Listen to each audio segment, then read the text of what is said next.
DPD PDI Perjuangan Sulsel bersama Pemprov Sulsel menggelar kegiatan vaksinasi massal gratis di sekretariatnya di Jalan Urip Sumoharjo, Makassar, Selasa siang.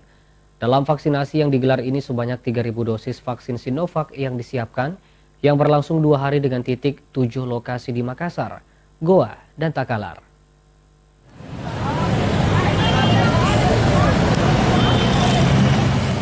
Bertempat di Sekretariat DPD PDI Perjuangan Sulsel, Jalan Urip Sumoharjo, Kota Makassar, Selasa siang. Berlangsung kegiatan vaksinasi massal gratis yang digelar DPD PDI Perjuangan Sulsel guna mendukung program pemerintah dalam percepatan vaksinasi untuk mencapai kekebalan kelompok di masyarakat dan memutus mata rantai penyebaran COVID-19.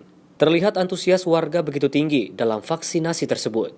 Sekretaris Benteng Muda Indonesia Sulsel, organisasi sayap Partai PDI Perjuangan, Raisul Jais mengatakan, dalam vaksinasi massal ini, pihaknya bersama Pemprov Sulsel menyiapkan 3.000 dosis vaksin Sinovac, di mana digelar sejak Senin kemarin di 7 titik, 5 titik di Kota Makassar dengan lokasi berbeda, 2 titik lainnya di Goa dan Takalar. Ini program partai, kita mencoba untuk membantu program pemerintah dalam rangka penanggulangan COVID-19, dan hari ini kita melakukan 5 titik vaksin, 3 di Makassar dan 1 di Kabupaten Goa dan Kabupaten Takalar.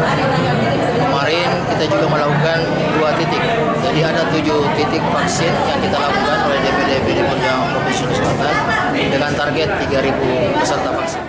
Vaksinasi yang digelar DPD PDI Perjuangan Sulsel bidang perempuan dan anak ini merupakan kali pertama. Namun sebelumnya, di tingkat pengurus DPC untuk kabupaten kota di Sulsel sudah menggelarnya, seperti Makassar, Bone, dan Toraja Utara, dengan total target keseluruhan 15.000 dosis. Selanjutnya, genjot vaksinasi massal ini terus dilakukan ke depannya dengan target 20 hingga 25.000 dosis vaksin di kabupaten kota se-Sulsel.